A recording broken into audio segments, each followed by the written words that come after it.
At Your End Step is brought to you by Comic Town and BCW Supplies.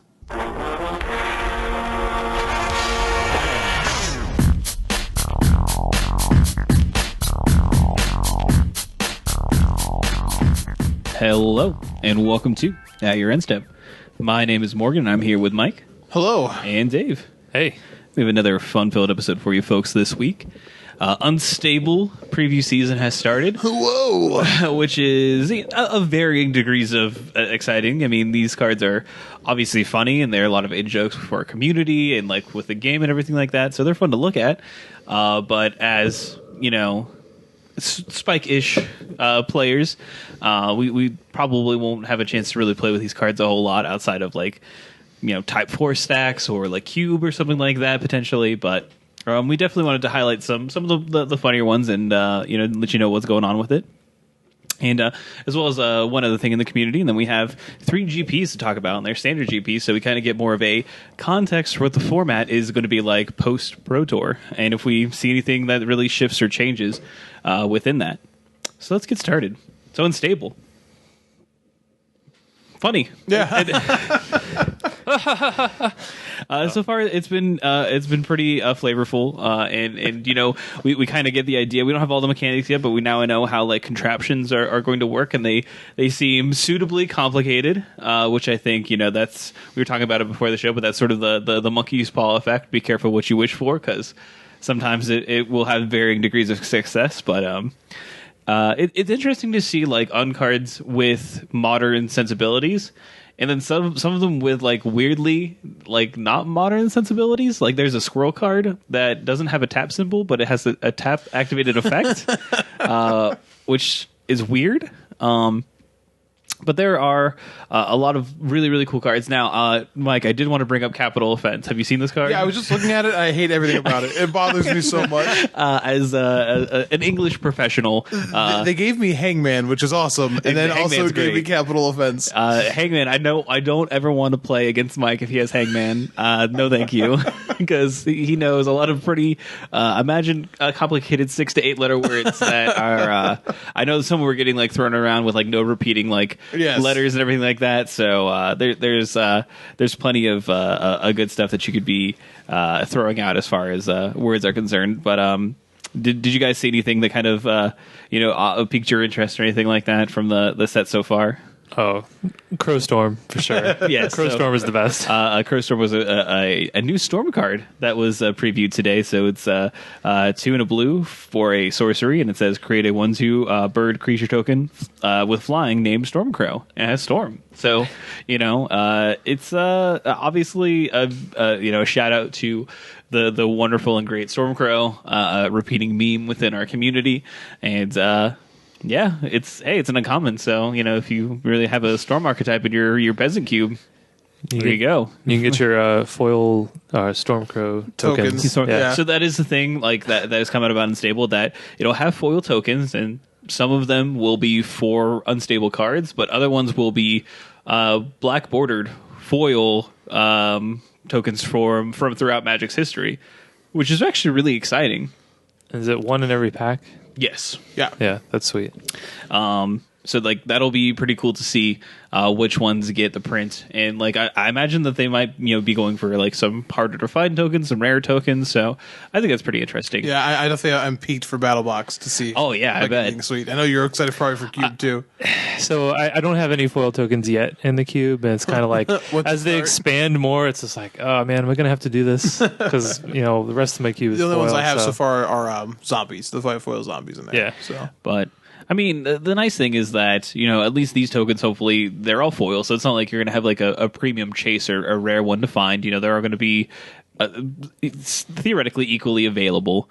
So if you do decide to go that route, you shouldn't be too, punished for it, at least if you're buying unstable ones. Like, obviously, the ones that have come out beforehand it may not, be something you were interested in, but I don't know. There's something out there that'll, I'm sure, will cover a lot of bases for your cube as far as that goes. Sure. We do complete a cycle. We now have Spike from the psychographs, the psychographs of the players. So we have Timmy and Johnny, and now we have Spike. So we've completed our cycle, and as you would imagine, Spike is pretty spiky. We'll just say she involves Phyrexian mana. Yeah, Lots of it. lots of Phyrexian mana, which I think is obviously, the development team WotC being very very real with like, hey, this is a really good, really powerful mechanic. Exchanging life for mana, always pretty good and pretty strong. So definitely a Spike sort of way to look at things. But Yeah, I want to mention Earl of Squirrel. Earl of Squirrel, this is going to be Yeah, your draft promo as well. And if you haven't seen the alternate art for this, I think I like it better. It's more of a sort of a classical like painting of a squirrel, and he's like has like an acorn, kamehameha, better for lack of a better term, or a fireball or anything like that. But this is a pretty interesting one. It does have a little idea of what we can maybe see from squirrels as Squirrel Link. So whenever this deals damage, you create that many squirrels, 1/1 squirrel tokens. Yeah, and every other token you control is also a squirrel in addition to its creature types. Correct. So it's a token lord for lack of a better term. Yeah, that's true. And I also want to mention some in the pack because these sets are fairly notorious for having a card that interacts with you. Like you had Booster Tutor in the original, which is really popular. So this one is 8 mana or 7 in a black. You open a sealed magic booster, reveal the cards, put all creature cards revealed this way onto the battlefield under your control. They're zombies in addition to other types. It's hilarious, but also has some old hits on the art. Giant Shark from the Dark, by the way, is a choice random creature to put on this. It's like Pearl Unicorn. Is Yeah. that one? Yep. What's the other one? What's the thing in the back? I've been trying to figure that out, actually. I'm not sure. And I'm sure I should know. I'll have to figure it out. But as soon as I saw the Giant Shark, I was like, oh, yeah. So this is hilarious. It's really funny because like one of the packs you might pick if you had access to it might be Legions, the all creature set, but it also has Phage the Untouchable. So you're rolling the dice on that one. But whatever. Sometimes you just lose games because you had Phage come into play. that's fair. Another sweet one is Rules Lawyer. Yeah, that's the card that's probably the most disgustingly broken thing I've ever seen them do in a set like this. Yeah, so Rules Lawyer is 3 white for a 1/1, and the ability is state-based. State-based effects don't apply to you or other permanents you control. Yeah, state-based actions, but whatever. State-based actions. Sorry, it's like this text is so small I couldn't even read it. So like how you lose the game when you have like 0 cards in your library. Well, that happens to be like a state-based action. And it doesn't apply to you Or it's anymore. just like if you have like 0 life, like Yeah. your creatures don't die from like taking lethal damage. Yep. Oh, you're minus X. Right. Yeah, your planeswalkers, man, they don't care how many loyalty counters they got on them. They're sticking around. Yeah. This card's obviously very busted. But what would you expect from an unset realistically? From a rules lawyer. From a rules lawyer, man. Who is also a cyborg. I love these creature types. There are wrestlers, there are villains, there are cyborgs. It's great. I really want there to be a cyborg ninja now. One last thing so about bad. this card, like it has probably the longest reminder text, or like is it reminder text, rules text? I guess it's reminder text. It's right? reminder text. Yeah, reminder text because it's just like this doesn't work anymore, and this doesn't work. doesn't And work. then it tells you the end for complete rules and guidelines where to go, which is the best part. So, But this set is very flavorful. It's very funny. I think that it is, I think like these sets have to be really, really difficult and hard to work on. I mean, it's obviously been quite some time since we had the last unset, and it's sorry, I'm losing my words here. It's something that is clearly a labor of love for the people that do this, and is super, I feel like, complicated, and it is obviously wacky and funny, and it's hard to make comedy work and get that translated through card format pretty consistently, and I think that they do. And I'm still excited to see the rest of it in like how they develop it within like current like design paradigms and how well they follow that. I think that's been one of the interesting things to see so far. Is obviously there's been some things that do not make sense, but there are also a lot of things in here, like a lot of the way that things are worded. It does seem like some of the cards that you'll see a lot more in draft aren't as crazy as other unsets were. Like it does seem like the game should still function, which is a bit interesting. Yeah, you don't have things like enter the dungeon. Yeah. Like little girl. It was like a half. Yeah, the half. One half. That was 1 half. You do have like watermarks are a theme of this set, or artist was a theme before. Yeah. Which is cool. You do have cards like Party Crasher, which is pretty crazy. I don't know if you guys read this one. Yeah, but you Party can attack Crasher's with good. it during once during each combat during your opponent's turn. Yeah. So you can attack on your opponent's turn. It's like what? It's like that's pretty game breaking, and I have no idea how like that actually functions. Like, wait, so we're sharing the combat step? Like, what's going on? But beyond that, a lot of this stuff does seem to be designed to still play Magic, which is probably a bit more welcoming for players who weren't around for the first, for either Unglued or Unhinged. Because you said it's hard to make comedy work. More than that, though, I don't know of any other game that does this. You know what I mean? Like the parody set. Like that. This doesn't happen very often. That it's not like they're vain. It's not like a Munchkin or anything like that. It's just like a bunch of parody or theme you're still playing by the same rules of the serious game. So it is sort of a weird like. I think we just kind of take for granted that like Unhinged and Unglued both existed, but this is kind of just an odd thing. You don't see major companies making like. You know what I mean? Like Madden comes out every year, and then that one year you get like Madden the Joke Edition. You know what I mean? They don't make Madden in like Mutant League Football. Like there you go. That's it. There you go. I mean, sometimes they make really bad Madden games, and you wish it was a joke. Yeah, but it's not. But they own that license, man. No one else is making any good football games these days. So. This is the part where we get really crotchety and be like, "Man, remember NFL 2K5?" Yeah, Pepperidge Farm remembers. Yeah, 2K games, man. It's too bad. The last one they made was like better than the Madden that year. That's what I'm talking about. And then Madden locked them down, locked them out. Anyways, though, sorry. I do want to point out a mechanic that is on the Slaying Mantis, which is a 5 generic green 6/6. Has just a second. It's also an insect wrestler, very important. But just a second is awesome because it can't be countered. Unless you have like a free counter. But you can't. As long as the spell is on the stack, players can't move cards on the battlefield. It can be countered. But you can't tap mana. Oh. You can force a will it. Yes. You could force a will it, you could pact a negation it. Okay. But you can't tap lands. That's interesting. I didn't think about that. Because that's moving cards. So just keep that in mind. But there's obviously a lot of fun stuff that is in this set. Oh, and I should read the rest of Slaying Mantis. It's very important. Slaying Mantis enters the battlefield by being thrown from a distance of at least 3 feet. And then says, when Slaying Mantis enters the battlefield, it fights each creature an opponent controls that touched it as it entered.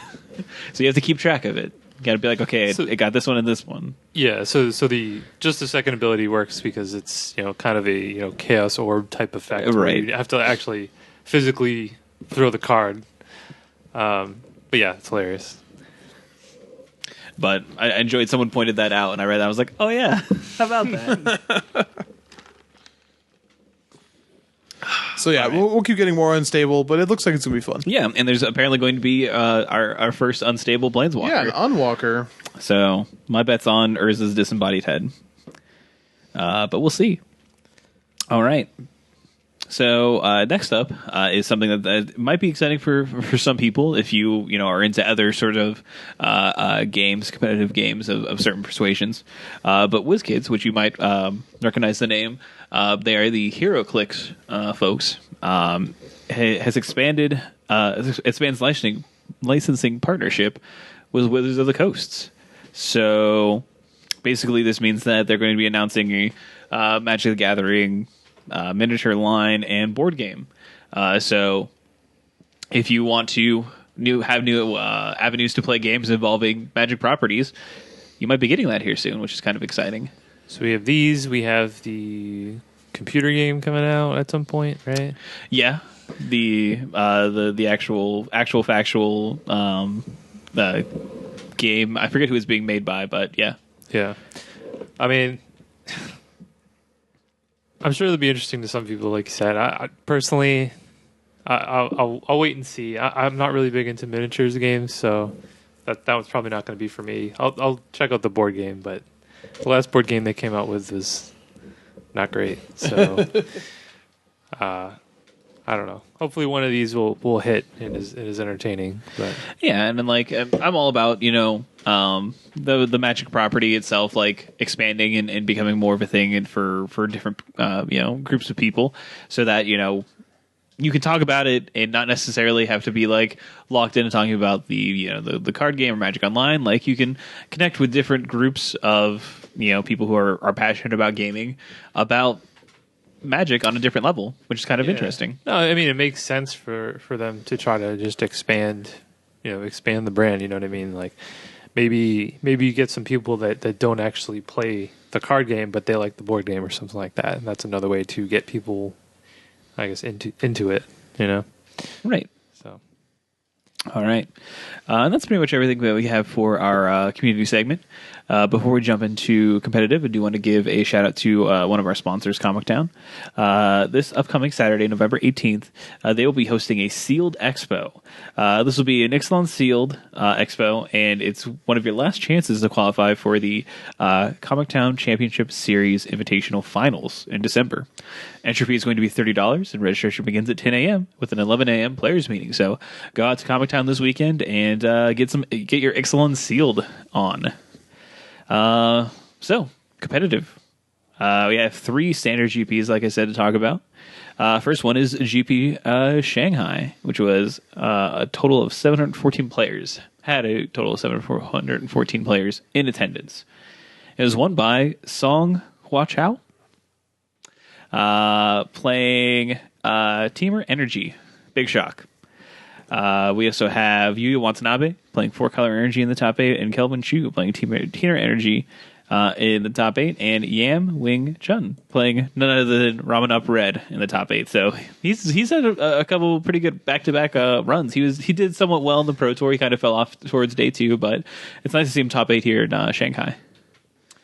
Yeah, I mean he's been on a tear with the red deck, so he's kind of a red specialist. I would say. We do see that Tamahara Saito playing red and Suchin Kuo playing Team Energy finished 9th and 10th respectively. So they were kind of just outside that bubble. But 2 big names there finishing up near the top 8. So speaking of the top 8, let's kind of take a look and see what's what about it. So we do see a lot of red and a lot of energy. But there is not surprising. Those are probably, when you look at it, those are probably the 2 best decks in standard. There's only one best Beck, and it's Beck. So I think that guy's kind of a loser. Yeah, I know, but he's got a devil's haircut, so he's a self-proclaimed loser. But there is something Odelay. Yeah, right. Odelay is a tough one. There is a deck that was piloted by Okada Naoya, which I shared with Mike because it seemed to be fairly up his alley. It was Grixis Thopters, and this is a 4th place list from what I'm seeing on MTG Goldfish. But this deck's it's weird. It's interesting. Add this to the list of cards that have now top 8 at a GP in the standard format. Aether Swooper. Swoop. Swooping.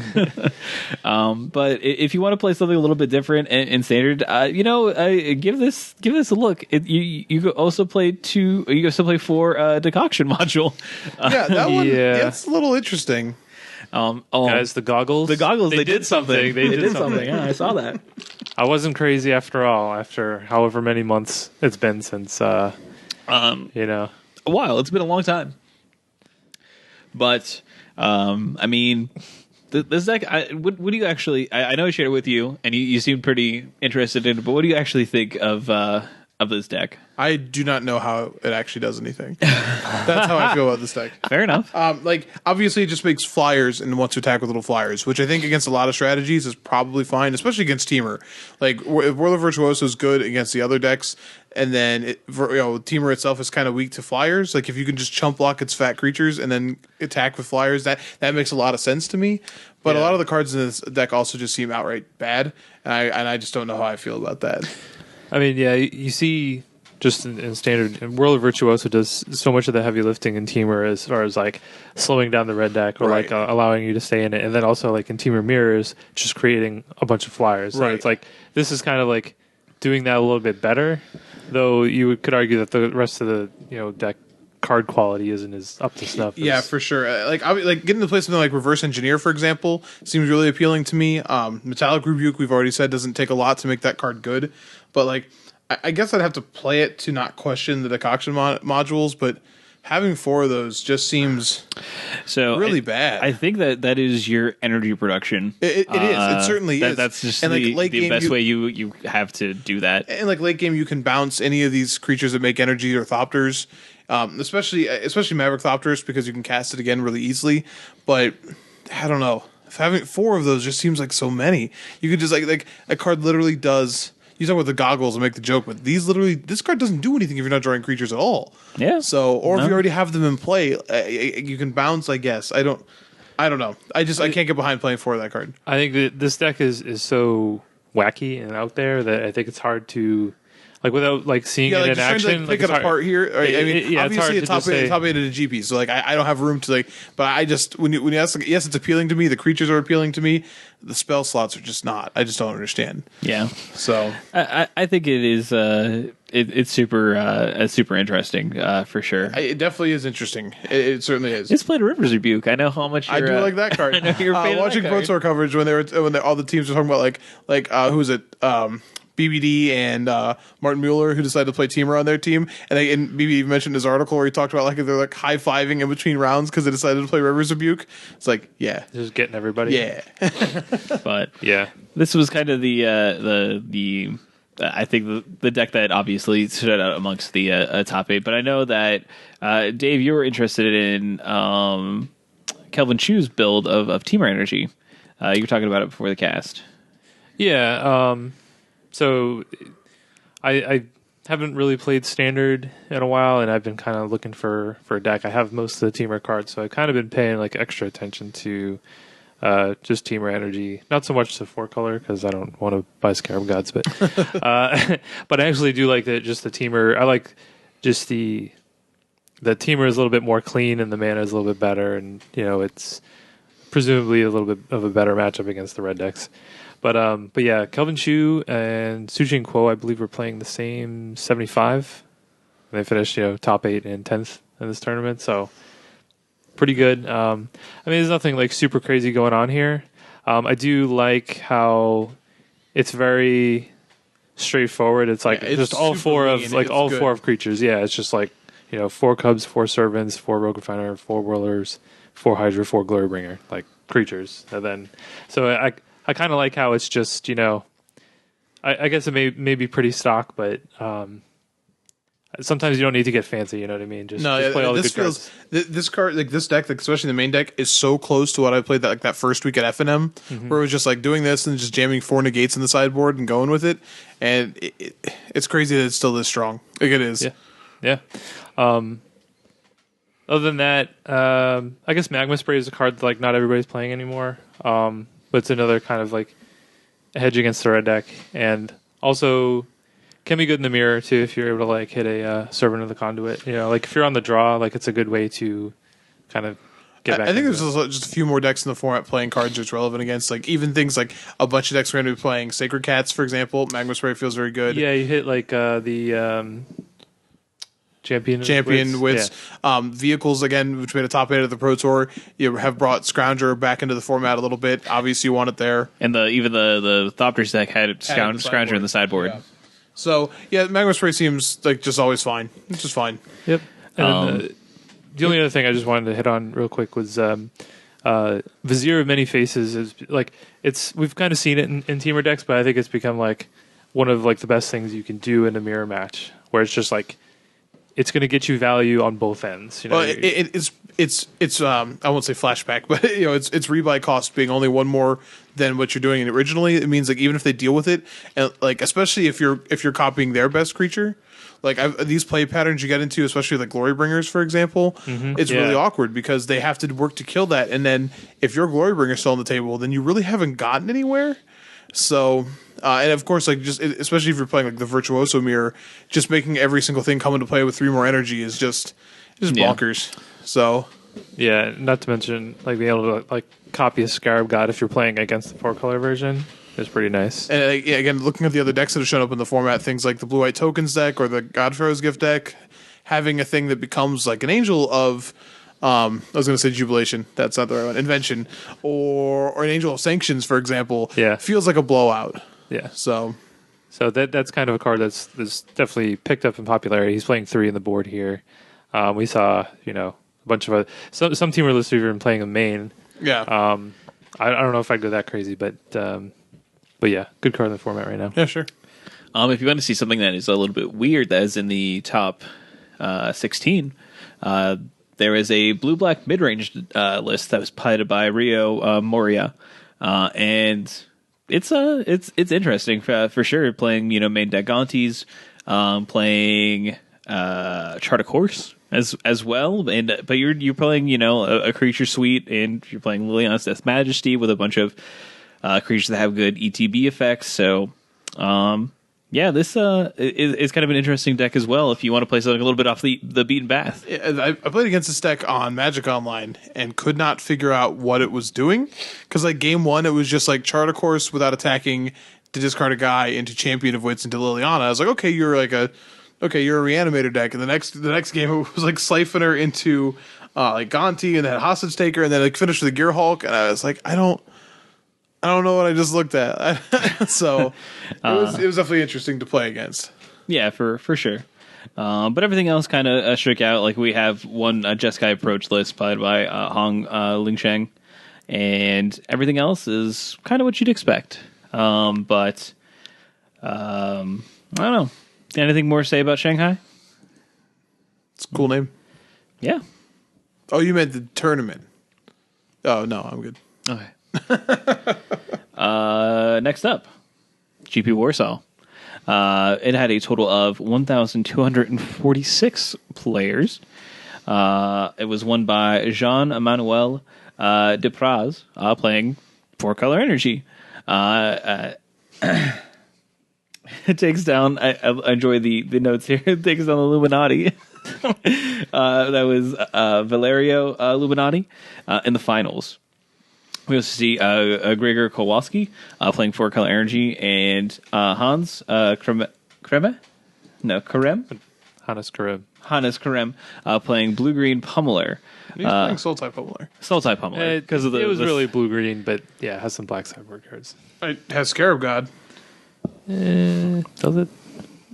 Did I click on the wrong one? I may have clicked on the wrong one. Hold on a second. Make sure I'm not crazy. I did click on the wrong one. Okay. Never mind. He has in the side where he does have Cartouche of Ambition, but the main deck for the most part is definitely you don't even see like a solid black land technically. That's true. But this deck is pretty hilarious, and this is something that we've seen before, at least online. I know that I believe someone played a version of this in the Pro Tour as well, but this is sort of the new route for Pummeler. We see going towards the blue end of the spectrum, you get like Dive Down, which is a great protection spell to go along with your Blossoming Defenses, and then we have Cartouche of Knowledge, and 1/1 with a win, but Cartouche of Knowledge being the enchantment du jour to kind of give your Pummeler evasion, as well as giving a little bit of a power boost. So, yes, I think the logic here makes a lot of sense. This is a deck I talked about with you guys a little bit before the Pro Tour. That one of Adam Yurchek's articles on TCG Player had mentioned diving into these blue versions. And like things like Cartouche of Knowledge are a pretty interesting way to get evasion. Normally they had to wait to try and find a card with trample if you had blockers, but this kind of helps with that. And you get a secondary, pretty easy win condition against a lot of decks, which is slapping this on a Bristling Hydra. Because there's a lot of decks where a Bristling Hydra was just something you chump blocked forever because you weren't killing it and you couldn't really do much about it. Well, give it flying, and all of a sudden it's pretty tough to deal with.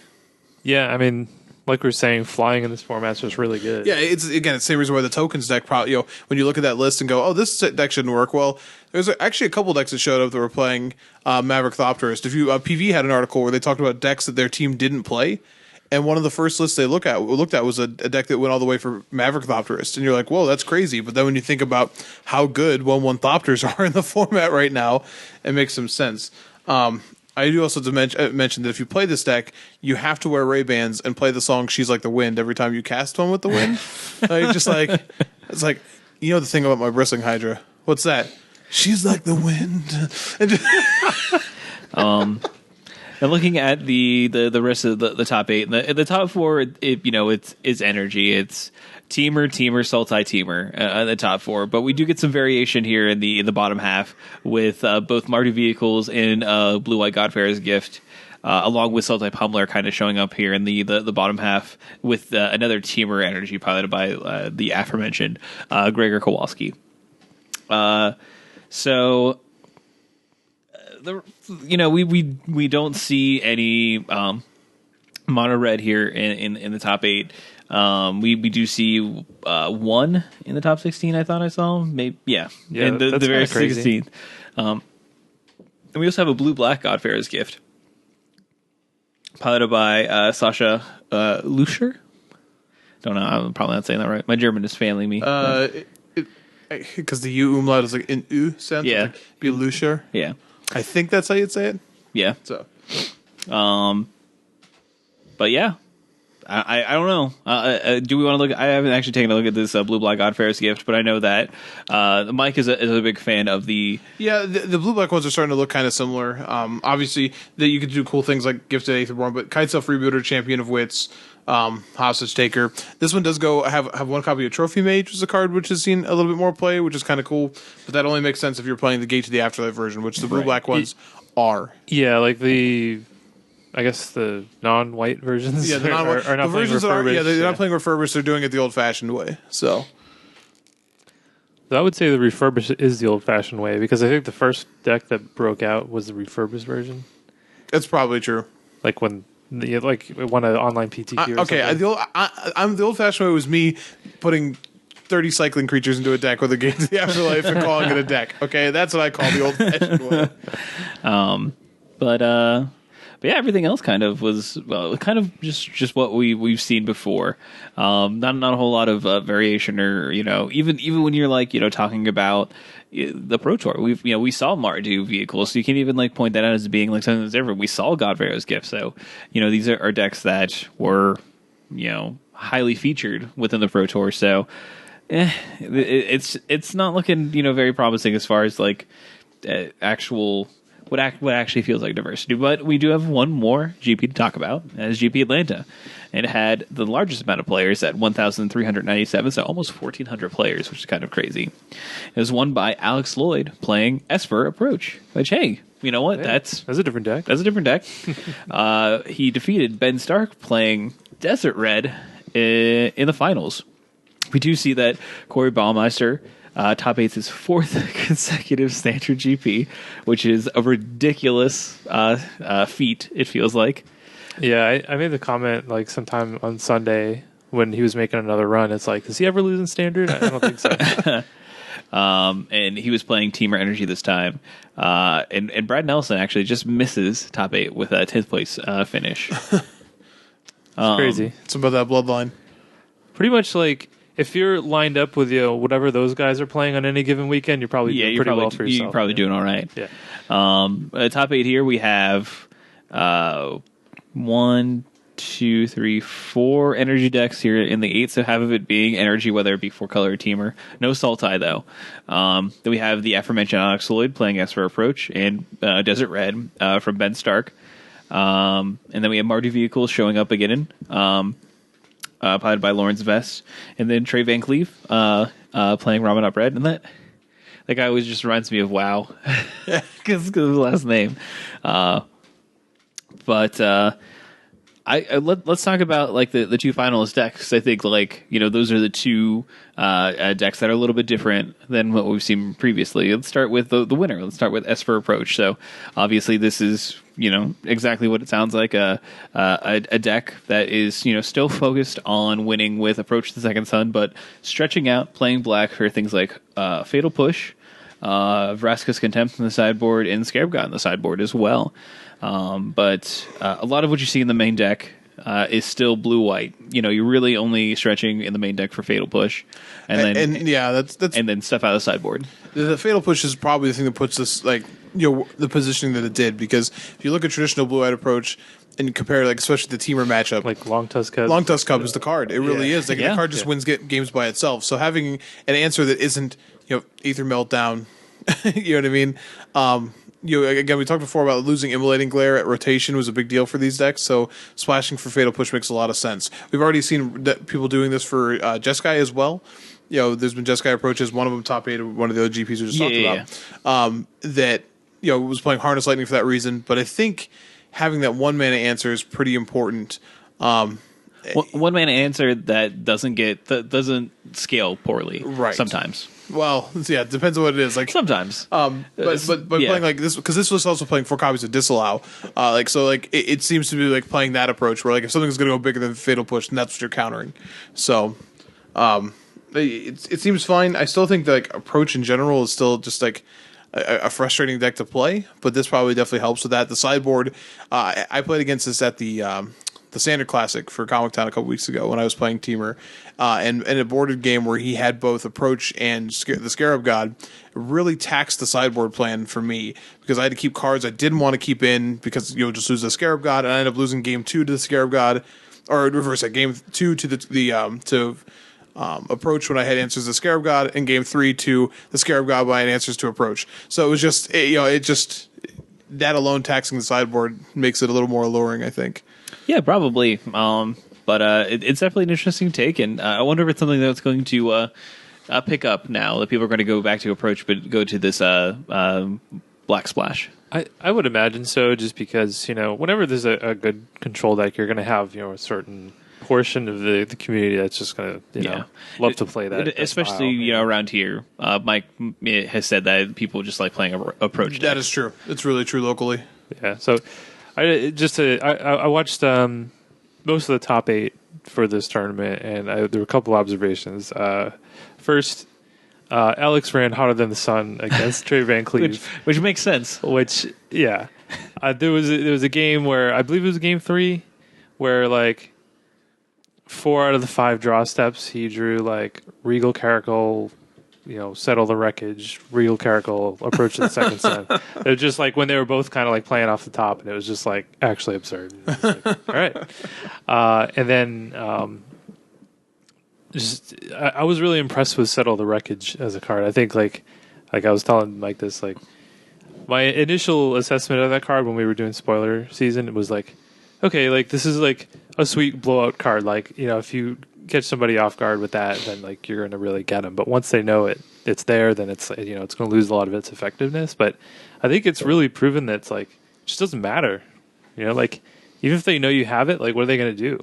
Like if they only attack with a couple creatures, it's like okay, then your clock is much slower than it otherwise would be. And I think if you look at like using even like Trey Van Cleve's list as an example, but both Ramen Up Red and Teamer have, for the most part, really moved away from Planeswalkers in the main.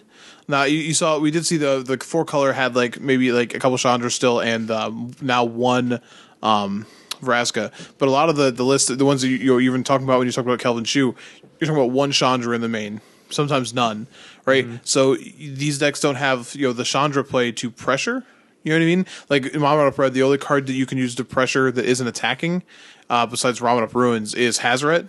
Right, and like you want to attack with Hazoret, you know what I mean? Yeah. So before, I think you had more decks playing these Planeswalkers. So on that critical turn where they had that, if they did hit you with the Approach, then you had a threat that wasn't a creature. Like you could time it that way. But the way the decks are being constructed, especially game 1, like for Ramen Up Red, it's so straightforward. It's it's just a question: do you have it? And if they, you saw the winning list. Esper Approach had 4 copies of Settle the Wreckage. So yeah, he had it. And I think it's an interesting contrast to Matunion's deck from the Pro Tour when he was playing the Jeskai approach, and he was just playing Settle the Wreckage with zero fumigates. He's supplementing those with 2 fumigates, so you can't even be like, okay, well, I'm just going to build out my board and like only attack with a few creatures at a time, because then you get blown out by fumigates. It's like it really puts you in these awkward positions, obviously it did pretty well for him. But yeah, I was really impressed with Settle the Wreckage, and like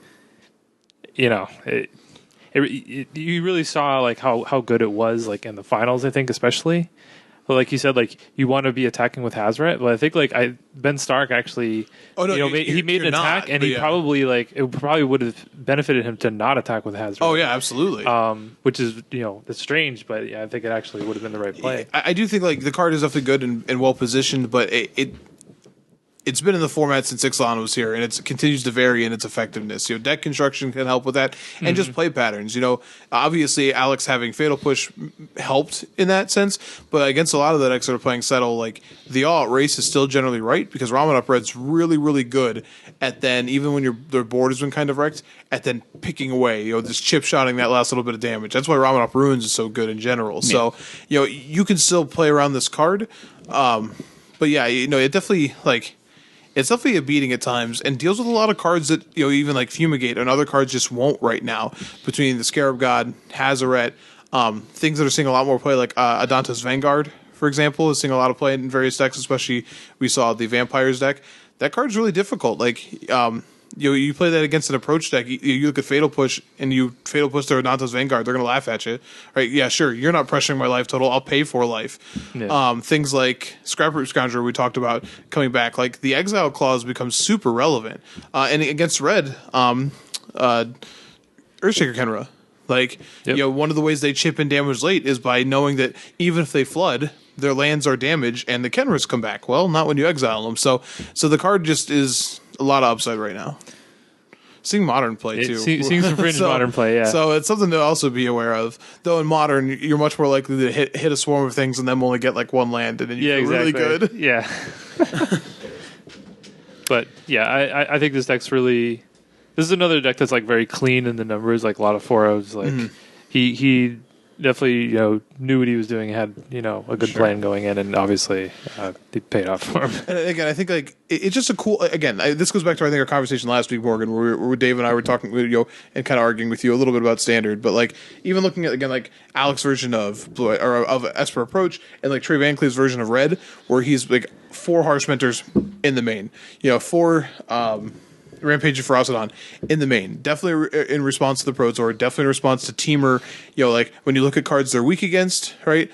Harsh Mentor and Ferocidon hit those cards really hard. So that makes a lot of sense. But then it makes you a lot weaker against the Approach deck, where those, for the most part, Ferocidon's Life Claws can be a thing at times, but for the most part, they're just Grizzly Bears and Grey Ogres.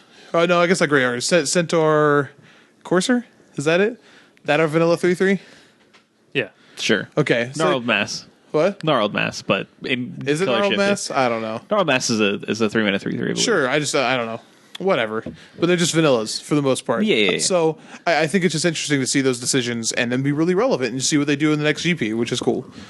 You could also argue the Teamer won 2 out of 3 GPs, and I don't know what to tell you, but yeah, and it was still 50% of. It's a lot. Don't get me wrong. It's a lot. So, I mean, there's obviously some interesting things. We look at Ben Stark's Desert Red deck where he's playing things like Dunes of the Dead, and has more of a desert focused, bigger, red game than what you're typically seeing. And you talked about people playing less Planeswalkers main. Well, he's playing 3 Chandra's main. That's true too. So he decided to attack the format from a different angle. And play Treasure Map as well, which is amazing. Yeah, that is not a card I would expect to see in an aggressive red deck, though. This deck is a little bit less aggressive, I guess. Correct. You could say. It's got some really weird numbers in this, like 1 Hazaret at the front of it in the main, which seems like heresy, or where it was the consensus best card, in the red deck. I think it's a deck that's trying to keep cards in its hand.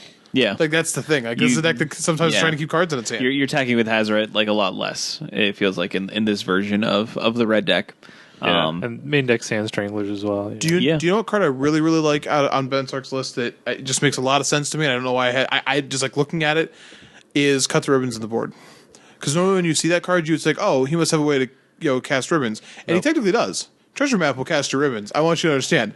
So be aware. But at the same time, what the most difficult cards for the red deck to handle in the teamer matchup, right? Again, everyone always points to Whirler Virtuoso, but it really is Cub sometimes. Yeah. Like, if you have, like, Shock or Spray, and they go turn 1 Attune, turn 2 Cub, you can be super far behind. And boarding in Cuts lets you make up some of those games where they had a bunch of energy early and can make a 4/4 Cub, and now you have a way to kill it. And I think that's something you really shouldn't overlook. To me, that's a really clever sideboard card, because before what you've seen is a ton of Chandra defeats, which are fine, like, out of the board, but that's really the only spot removal spell you'll see in the board outside of maybe one Abrade. Having these is pretty interesting. It's also good against Glorybringers too, which can be a card that's awkward to answer sometimes. So I really like that. I mean, again, yeah, he can technically cast Ribbons at some point, but he is not boarding that for that reason. Like that is not a key for this. I think just remembering, like, there were decks that played Mizium Mortars that pretty much never planned on overloading it.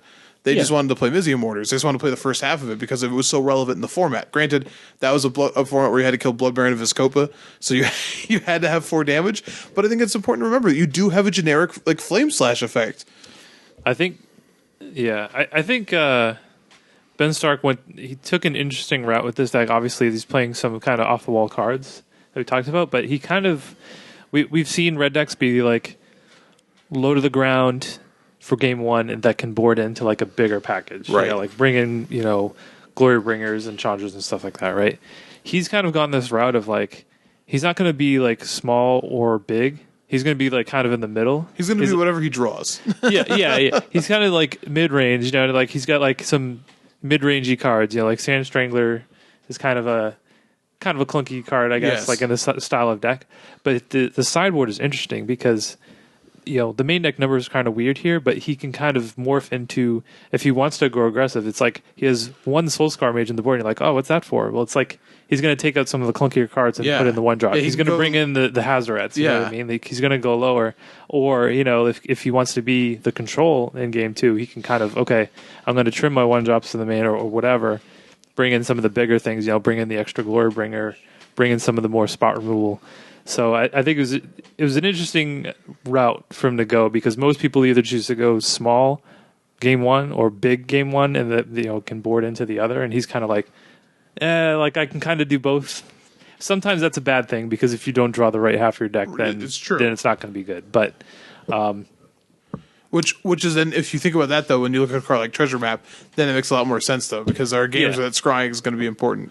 Right. So I think there are like some cards that I think were interesting going forward. Like, he played 2 copies that released the Gremlins, and like that seems like a response to the Mardu vehicles. Yeah, exactly. Being which kind is of back on the so map. It's interesting, but this is a cool list too. It has a lot of colorless sources. I was telling Dave I played against this list a couple of times online today and yesterday, and man, sometimes they just have a really hard time hitting a second red source, and that feels really tough when you want to play 2 spells. So that would be my only like fear playing this deck, is that like you're playing cards that said like Dune's the Dead and going, well, the interaction's cute, but I don't know if I want this. So it's pretty slow, but I mean, he's not really trying to kill you as quickly as possible. No, but it's not just that it's slow. It's just a colorless source that another colorless source that does nothing when you like playing around up red. There are plenty of games where you open a hand with like a mountain and a Sunscorched Desert, and if your next land draw is like a Sunscorched Desert, you probably are actually really far behind, because you can't cast 2 spells in a turn. You just can't chain spells. And this deck is playing even more colorless sources with a lot of double red. So, like, of course, it has to do this for things like Sand Strangler in the main. Like, it needs to make concessions to that, but it's a little dangerous. So, yeah, I would also say this. I would consider some of the other deserts from Amonkhet, specifically, and I'm trying to remember the one that you can sack to give a -1/-1 counter. I think I would be interested in that land over one of these these Dunes the Dead, mostly because I've played against a bunch of Adantos Vanguards and I just want to kill them. Yeah. Last thing I'll say about this is like he kind of like built this version of it to kind of prey on the teamer deck. Sure. And obviously that worked out well for him. But it was kind of at the expense of the control matchup, which we kind of saw in the finals. Though the way it kind of worked out was kind of weird, because game 1, like, he was expected to be at a severe disadvantage, and he just like demolished Alex in game 1, like just ran him over, killed him on turn 4. And then like the other 2 games were the ones where control really just kind of handled them. Yeah, it ends up again with a lot of vanilla creatures and a lot of bad spells. You feel really bad when you have to You're like, oh, I got magma spray. Yeah, Cool. like I have magma sprays and shocks, and I don't have better cards to bring in. Like that's the best part of against playing blue-white when Ramen Up Red is being like, okay, well all these shocks and things can get out, and now let's put this beef back in. And then instead it's like, well, I can't do that because I'd also like to board out these Sand Stranglers that are 4 mana 3/3s, but I can't. So yeah, but it was a cool list. I was glad to see it. Yeah, for sure. I think that people like playing that different things, and especially since this is more of a mid range sort of build that you'll probably see people so give this a shot. And I mean, why not? Teamer is still very popular, so why not take advantage of that popularity to your benefit. The only other list that we have on here worth talking about is probably the Grixis mid range list. Yeah, that's real what quick. I pulled up. And this is sort of like that blue-black mid-range list in like feel, I would say. Not exactly the same cards they're playing, but sort of the just playing a bunch of good cards that don't necessarily have a whole lot of synergy together, but are pretty good. Yeah, definitely weird to see like in this deck a bunch of Whirl Virtuosos and a deck that isn't really that interested in making energy. Yeah. So are you're just playing it as a 2-for-1, which is interesting to me. Like this is the kind of thing I would imagine where you might want maybe like a PNLR instead, or where your Maverick Thopterist or whatever can come in here as well. But this deck is pretty cool and it pulls a lot of different directions. And it's also just playing like good cards. I also like that it's just playing Champion of Wits just to play Champion of Wits. I don't think we've seen that very often. Like it has a little bit of graveyard synergy with a Vizier of Many Faces and one copy of the Scarab God, but for the most part, it's just playing Champion of Wits to play Champion of Wits. Yeah. So it's kind of interesting. The old value Champion of Wits. Which I don't think it's something like I think we said before. It's not something that most of us would be interested in most of the time, but he obviously was. So makes sense though sometimes. Yeah. If you ever get to bring it back, it seems pretty nice. Yeah. I've done that a few times. It feels really good. Oh yeah. For sure, but yeah, this is a list that was ninth place, was just outside of the top 8. So, we want to highlight the diversity that does exist within the format, and this is one of those lists that shows it off. So yeah, definitely take a look at it.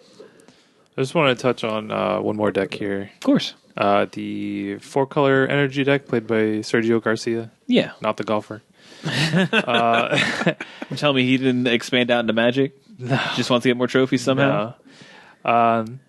So I know we already talked about energy a little bit, so I don't want to hang on this too much. But I just wanted to point out that this is kind of a different version of it's 4 colors, but it's not emphasizing the colors you might think. Yeah, it's not like Teamer with the black splash. It's more like Sultai with the red splash.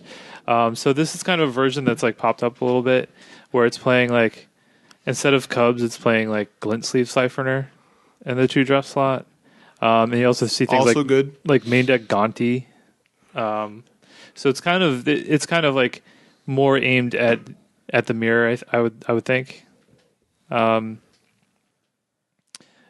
just a heavier black commitment, obviously, with like Gonti and Braska's Contempt and things like that. Sure. So this is another version to be aware of. It's like not all the 4-color lists are just Teamer with Scarab Gods. Sorry. And Mike died. But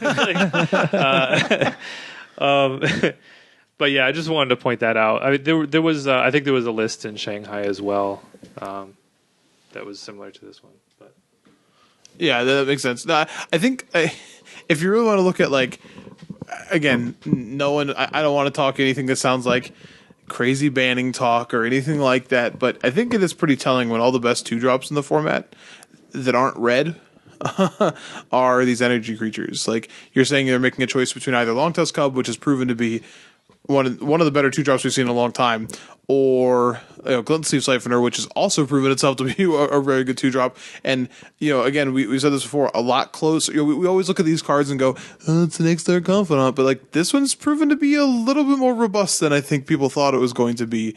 And again, go back and look at the finals, even the Pro Tour, and they put on a pretty good show, especially when they're unopposed. Or it's Winding Constrictor, which then makes all the energy better.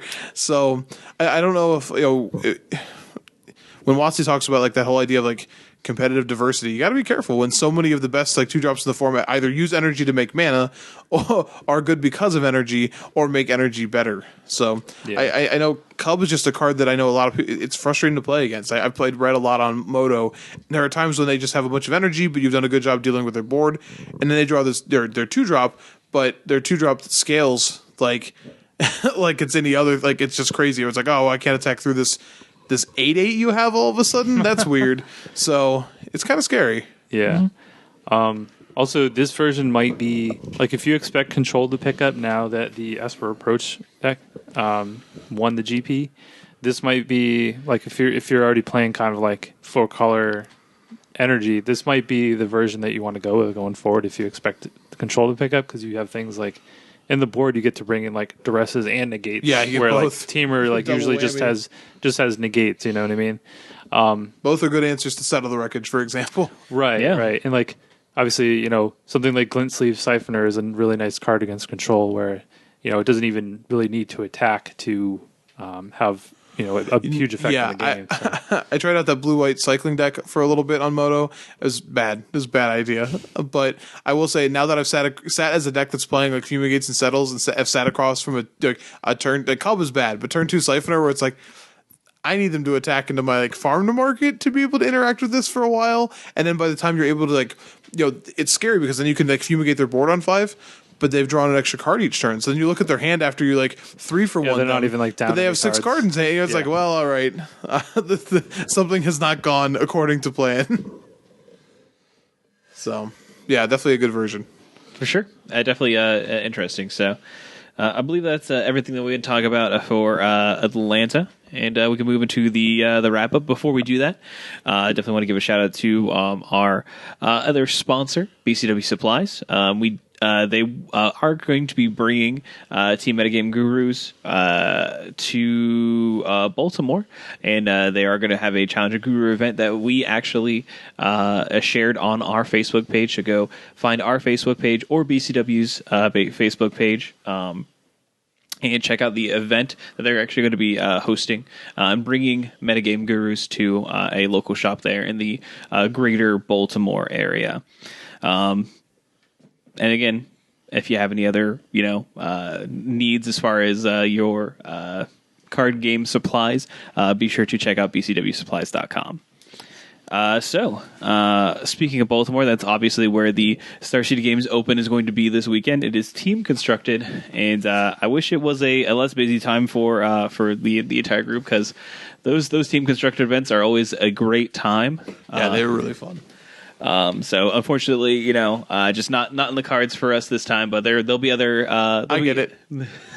There'll be other opportunities for us to band together as a team of one persuasion or another to battle and team constructed. And there's actually going to be GP Portland this weekend as well, and that's also going to be standard. So kind of get to see the further evolution of where this metagame is going.